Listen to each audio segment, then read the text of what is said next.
चलिए अब सत्ता के उन न्यूज़ मित्रों के लिए एक बहुत काम की खबर है जो त्योहार के इस सीजन में ई कॉमर्स कंपनियों की बड़ी छूट का बड़ा फायदा उठाने की उम्मीद में है। त्योहारों का सीजन आने वाला है। अगले कुछ दिनों में बिग सेल, मेगा सेल जैसे प्रचार शुरू हो जाएंगे। ऐसे में ई कॉमर्स कंपनियां तरह तरह के ऑफर लाती हैं। कई कंपनियां ऐसी भी होती हैं जो ऑफर के नाम पर लोगों से धोखाधड़ी करती हैं और आप ऐसी कंपनियों के जाल में फंस जाते हैं। बड़ी बड़ी छूट के नाम पर आपके साथ धोखा होता है। अब ऐसी ही कंपनियों के खिलाफ एक्शन होगा। केंद्रीय उपभोक्ता मंत्रालय ने कहा है कि फर्जी लोक लुभावन ऑफर पर ई कॉमर्स कंपनियों के खिलाफ एक्शन लिया जाएगा। उपभोक्ता मामलों के मंत्रालय की सचिव निधि खरे ने कहा कि ग्राहकों को बेवकूफ बनाने वाले हर एक ऑफर पर सरकार ई कॉमर्स कंपनियों के खिलाफ कदम उठाएगी। ऐसे मामलों में सरकार अनफेयर ट्रेड प्रैक्टिस का मुकदमा चला सकती है और जुर्माना भी लगा सकती है। उपभोक्ता मंत्रालय दिवाली तक ड्राइव चलाएगा। इसके तहत ई कॉमर्स कंपनियों के ऑफर की निगरानी की जाएगी और फर्जी ऑफर के खिलाफ कदम उठाया जाएगा। हालांकि सरकार ने यह साफ नहीं किया है कि फर्जी लोक लुभावन ऑफर और असली लोक लुभावन ऑफर में लोग अंतर कैसे करेंगे।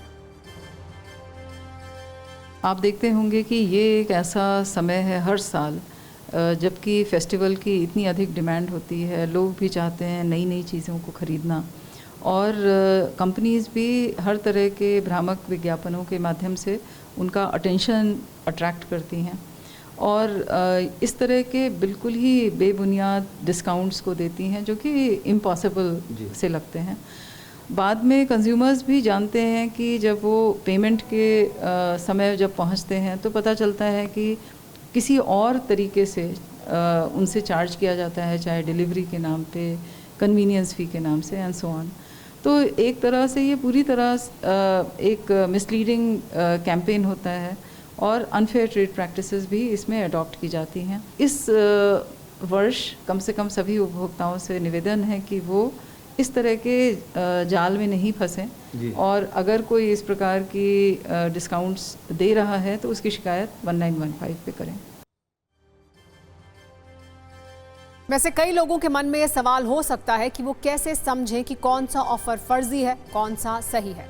आपने कई बार देखा होगा कि कोई सामान 99 रुपए में मिल रहा है। जब आप उसे खरीदने लगते हैं तो आपकी लोकेशन पर उस सामान की डिलीवरी के लिए अलग से 100 रुपए का चार्ज मांगा जाता है। ऐसे ही कई बार आपको 1000 रुपए का सामान 100 रुपए में मिल रहा होता है, लेकिन जब आप पेमेंट करने लगते हैं तो छोटा सा नोट आता है कि ये ऑफर पहले 10 ग्राहकों के लिए था। कई बार ऐसा भी होता है कि आपको ऑफर में सामान की कीमत 100 रुपए दिखे, लेकिन पेमेंट करने के दौरान कह दिया जाए कि ये ऑफर तो सिर्फ 12 बजे तक के लिए था और अब समय निकल चुका है। हो गया है समय खत्म, हूटर बज चुका है, यानी सत्ता में आज का टाइम खत्म हो गया। कल शाम 7 बजे आपसे एक बार फिर मुलाकात होगी। तब तक सभी न्यूज़ मित्रों से हमारी गुजारिश है कि वो सत्ता की न्यूज़ रील्स को ज़्यादा से ज़्यादा शेयर करें और मुझे दें इजाज़त।